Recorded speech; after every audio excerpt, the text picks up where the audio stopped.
একই দেশে থাকার পরও আমরা দেখছি আমাদের পরস্পরের মধ্যে সংঘাত এবং হচ্ছে যে আমরা একজন আরেকজনের প্রতি অসহনশীল এবং নিজেরা যা ভাবছি তাই সঠিক মনে করছি এবং সেটাই আমরা করছি একজন আরেকজনের প্রতি।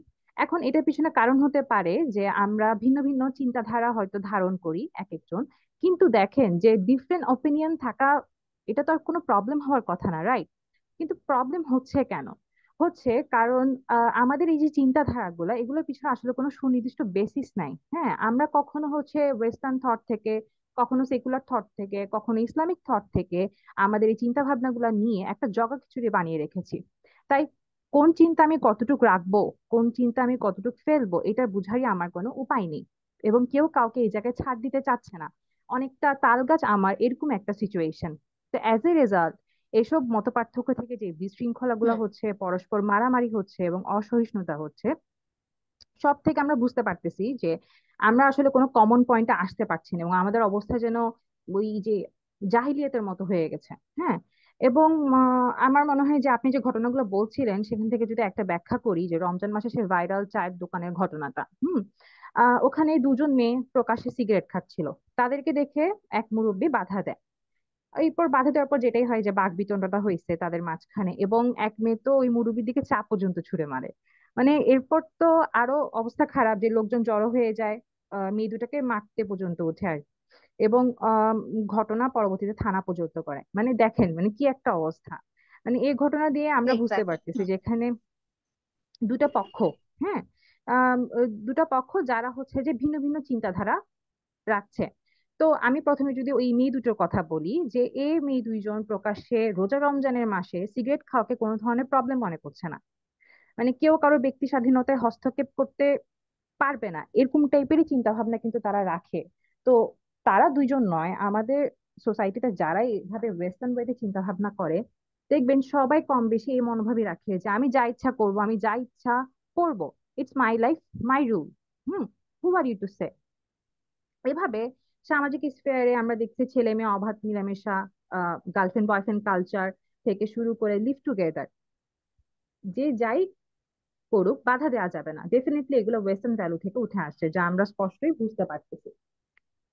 অন্যদিকে আপনি যদি ওই মুরব্বীদের কথা চিন্তা করেন, আহ মুরব্বীরা কিরকম চিন্তা ভাবনা রাখছে, যে সোসাইটি সেই ট্রেডিশনাল চিন্তা ভাবনা।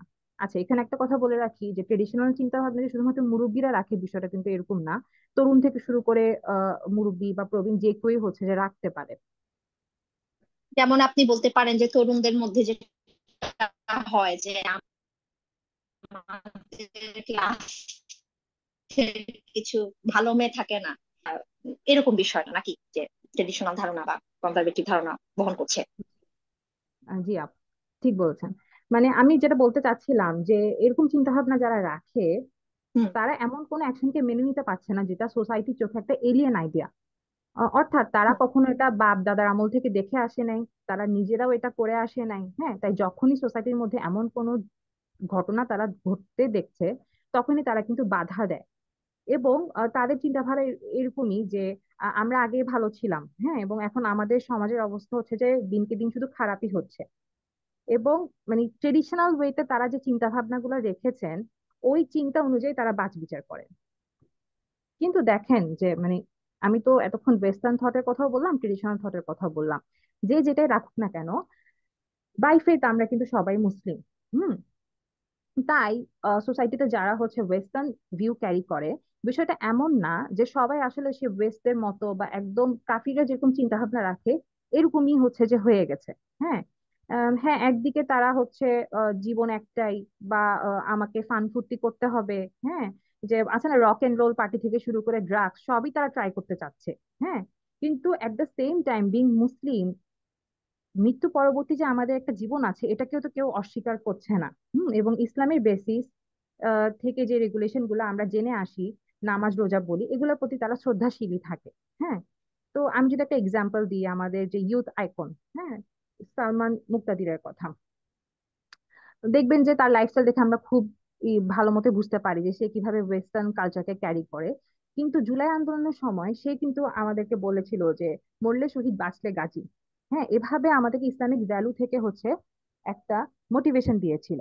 তো যেটা বলতে চাচ্ছিলাম, ওয়েস্টার্ন থট নিয়ে মানুষ ইনফ্লুয়েন্সড হলেও মানে ইসলাম ভ্যালুকে তো, ইসলামের যে ইসলাম থেকে আসা যে ভ্যালু সেগুলো তো কেউ ফেলতে পারছে না। তাই আহ, তাই দেখবেন যে ওয়েস্টার্ন ভ্যালু প্লাস হচ্ছে যে ইসলামিক ভ্যালু সব মিলায় তারা লাইফ লিড করছে, মানে উইদাউট আ স্পেসিফিক বেসিস। এবং অন্যদিকে যারা ট্রেডিশনাল ওয়েতে চিন্তাধারা রাখে তাদের বিষয়টা দেখেন, যা তারা কিন্তু কমপ্লিট ইসলামের ধারণাটাই বুঝে না। ইসলাম বলতে নামাজ রোজা হজ জাকাত থেকে শুরু করে শালীনতা, হ্যাঁ, এই প্যাকেজ হিসেবে পার্শিয়াল ইসলামকেই তারা দেখে। তাই আপনি তাদের সামনে যদি পলিটিক্যাল ইসলামের কথা বলেন বা খিলাফার কথা বলেন বা ইকোনমি বা সোসাইটিতে কিভাবে ইসলামের প্রেজেন্স থাকতে পারে এগুলো নিয়ে খোলামেলা কথা বলতে যান, তারা এগুলো শুনবে না। কারণ এই আলাপটা আসলে ট্রেডিশনাল ইসলামের প্র্যাকটিসের মধ্যে নাই। উল্টা তারা আপনাকে বাধা দিবে, বলবে চুপ করো, এত কিছু বুঝার লাগবে না।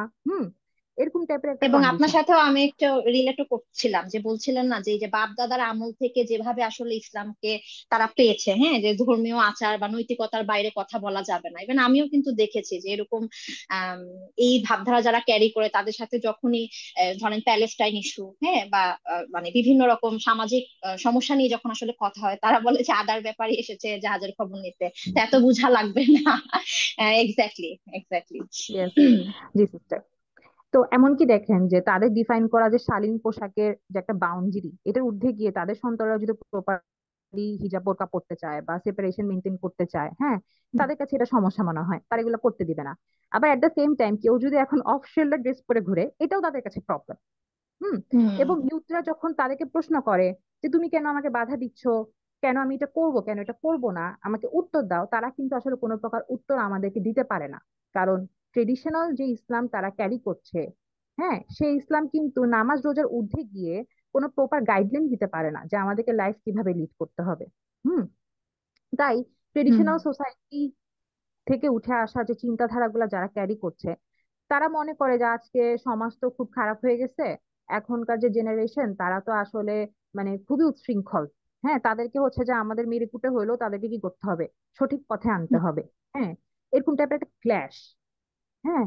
তো ট্রেডিশনালরা যেমন মনে করে যে ওয়েস্টার্ন ভ্যালু বা ওয়েস্টার্ন চিন্তাধারা ক্যারি করা মানুষজন প্রবলেম ক্রিয়েট করছে সোসাইটিতে, তেমনি যারা ওয়েস্টার্ন চিন্তাধারা রাখে তারাও ট্রেডিশনালদেরকে হচ্ছে যে দোষারোপ করছে, মানে একজন আরেকজনকে দোষারোপ করছে এবং প্রবলেম মনে করছে যে আসলে আহ মানে অন্যরাই প্রবলেম ক্রিয়েট করছে, হ্যাঁ, এরকম টাইপের যে বিষয়টা। এবং সমাজ যেন একটা আছে না যে দুটো মেরুতে বিভক্ত হয়ে গেছে, এরকম টাইপের কন্ডিশন, এবং এখান থেকে কিন্তু আমরা বের হয়ে আসতে পারছি না। হুম। এবং এটাই যে আপনার কথা থেকে যেটা আসলে আপনি বললেন, যে এই যে সমাজের মধ্যে একটা কনফ্লিক্ট বা সংঘর্ষ, যেটার কারণ হচ্ছে যে প্রত্যেকেই দেখা যাচ্ছে ভিন্ন ভিন্ন আসলে চিন্তাধারা ক্যারি করছে, কিন্তু কারোরই চিন্তার আসলে কোনো ভিত্তি, সুনির্দিষ্ট ভিত্তি নাই। ভিত্তি তো বলা যায়, কিন্তু সুনির্দিষ্ট ভিত্তি নাই। কারণ আহ এই যে আপনি ট্রেডিশনালিস্টদের কথা বলছেন, হ্যাঁ, তাদের চিন্তার ভিত্তি না হচ্ছে ধর্মীয় ইসলাম, না হচ্ছে পূর্ণ ইসলাম। আবার যারা ওয়েস্টার্ন ভাবধারায় হচ্ছে ক্যারি করছে, তাদেরও চিন্তা করে যেটা দেখলাম, যে তারাও কিন্তু ইসলামের মূল্য, মানে ইসলামের যে আচার ব্যবহারকে তো সম্মান তো করছে, তো সেখানে তো তারা অবিশ্বাস করছে না আল্লাহ, তো এটাও হচ্ছে না। আবার হচ্ছে পুরাপুরি ওয়েস্টার্ন হইলে তো পুরাই আপনি কাফির সেকুলার হয়ে গেলেন, সেটাও আসলে হচ্ছে না। হ্যাঁ, তো সবকিছু মিলায় যেটা আপনি আহ, বললেন যে একটা ক্ল্যাশ তৈরি হয়েছে, কারণ কেউই একটা কমন গ্রাউন্ডে জি। আসতে পারছে না। কিন্তু